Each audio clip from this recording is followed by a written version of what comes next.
Quidditch Champions is the next big Harry Potter game in the massive franchise, and it is an exciting one. Not since the Quidditch World Cup game back in 2003 have we been able to hop on a broom and live out our fantasy of being involved in the leading sport in the wizarding world. This feels like a spiritual successor to that game, and I am so excited to play it very soon. In this video, I'll tell you all you need to know when it comes to Harry Potter Quidditch Champions. From how to get your hands on the game, the different game modes, how the different positions work, and more. Hello ladies and gentlemen, and welcome to another Harry Potter Quidditch Champions video, and here is everything you need to know before buying Harry Potter Quidditch Champions. Let's start with the many different editions of the game as well as the game release date. The game releases September 3rd and will be available on Xbox Series X and S, Xbox One, PS5, PS4 and PC, with the game coming to Nintendo Switch later this year during the holiday season. If you have PlayStation Plus, you'll be able to get the game for free from September 3rd through to September 30th, but this is only the standard edition of the game. If you wish to get the deluxe edition, you'll need to buy it digitally from whatever platform you plan on playing it on, as the physical deluxe edition will only be available from November 8th. It's very confusing, I know. If you pre-order, you will get the Firebolt Supreme Broom skin. With the deluxe edition, you will also get cosmetic packs for each of the 4 Hogwarts houses, plus 2,000 gold, which is the in-game currency. And don't worry, this game is not going to have microtransactions, so this is not a premium currency, this is just the standard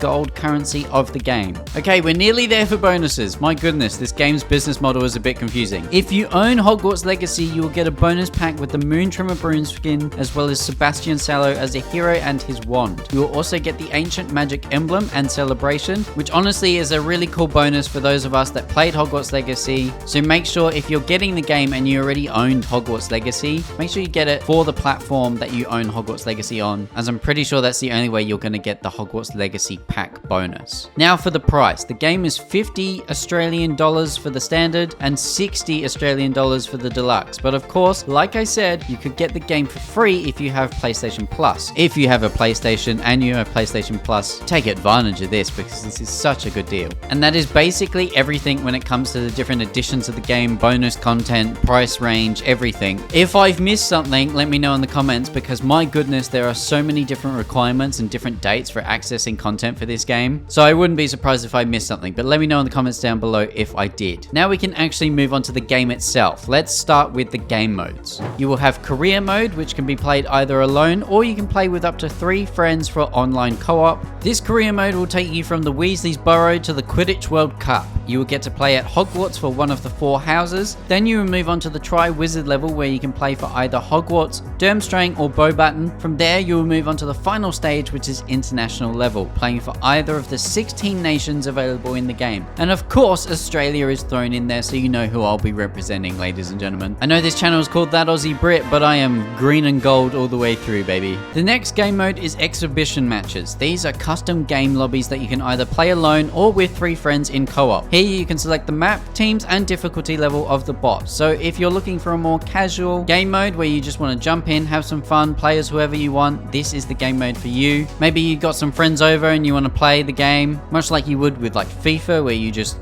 load up a kickoff match or something. This is exactly that. The final game mode is PvP mode. This is the online competitive game mode that I gather most will play in Quidditch Champions. It will be a 3v3 player game mode with bots on each team to make up for the other positions you won't be playing. I assume this game mode will also have a ranking system similar to Rocket League or Overwatch 2, as that is the norm for most competitive modes in online games. Let me know in the comments below which game mode you will be playing first and which one you are most excited for. Personally, I want to see how the career mode plays out, as that seems like a lot of fun and I love career mode in most sports games. Now for those that aren't familiar with the rules of Quidditch, we're going to jump into that next, starting with the different positions. Each team makes up of 7 players, 3 chasers, 2 beaters, 1 keeper and 1 seeker. Let's start with Chaser, responsible for scoring with the Quidditch ball, called the Quaffle, and ensuring their team is constantly scoring goals by throwing the ball through one of the 3 enemy hoops. For each goal scored, your team will get 10 points. Next is the Beater, responsible for protecting their team from the Bludgers, an erratic iron ball that can knock off players from their brooms. Very interested to see how this plays out in the game, as I initially assumed you wouldn't be able to play in this position when the game got first announced, so I'm very interested to see how they they've managed the mechanics of this role, and what are the limitations of playing as a beater. The third main role on the field is the keeper, responsible for guarding the 3 goalposts and preventing enemy chasers from scoring any goals. If you're an Oliver Wood fan, you know what position this is. Just try not to get knocked in the face by anything, as it can be quite dangerous as a keeper.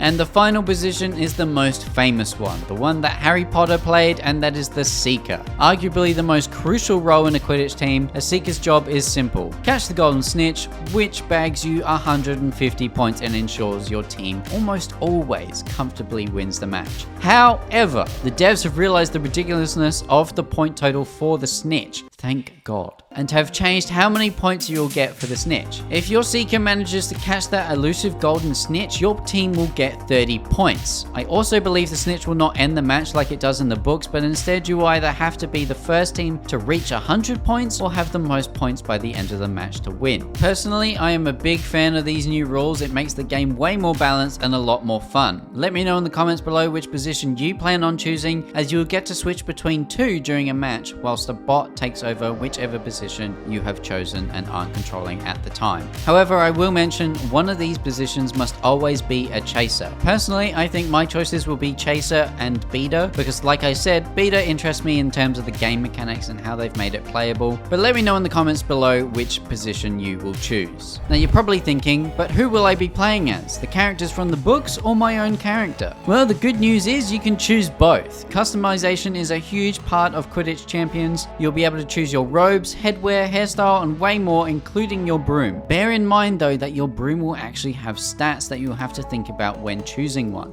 Don't worry though, skins will be available to customize the look of your broom if you want the stats of a certain one but don't like the look.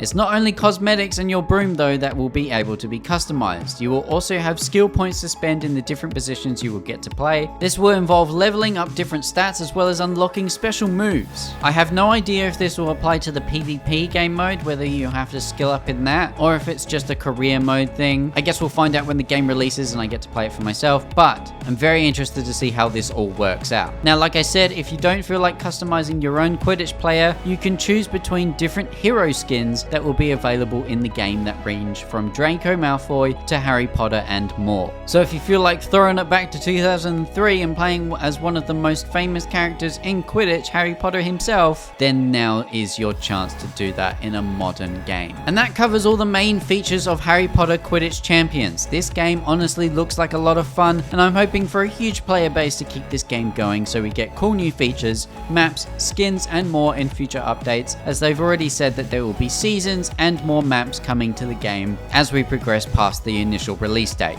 Let me know in the comments below if you're going to be playing Quidditch Champions when it releases and what you're most excited for. Also, let me know if I've missed anything. Like the video if you enjoyed it. Subscribe for more Quidditch Champions videos. Become a member today if you want to support me in another way. You'll get early access videos and live streams. And thank you so much for watching this, and I'll see you guys in the next one. Bye!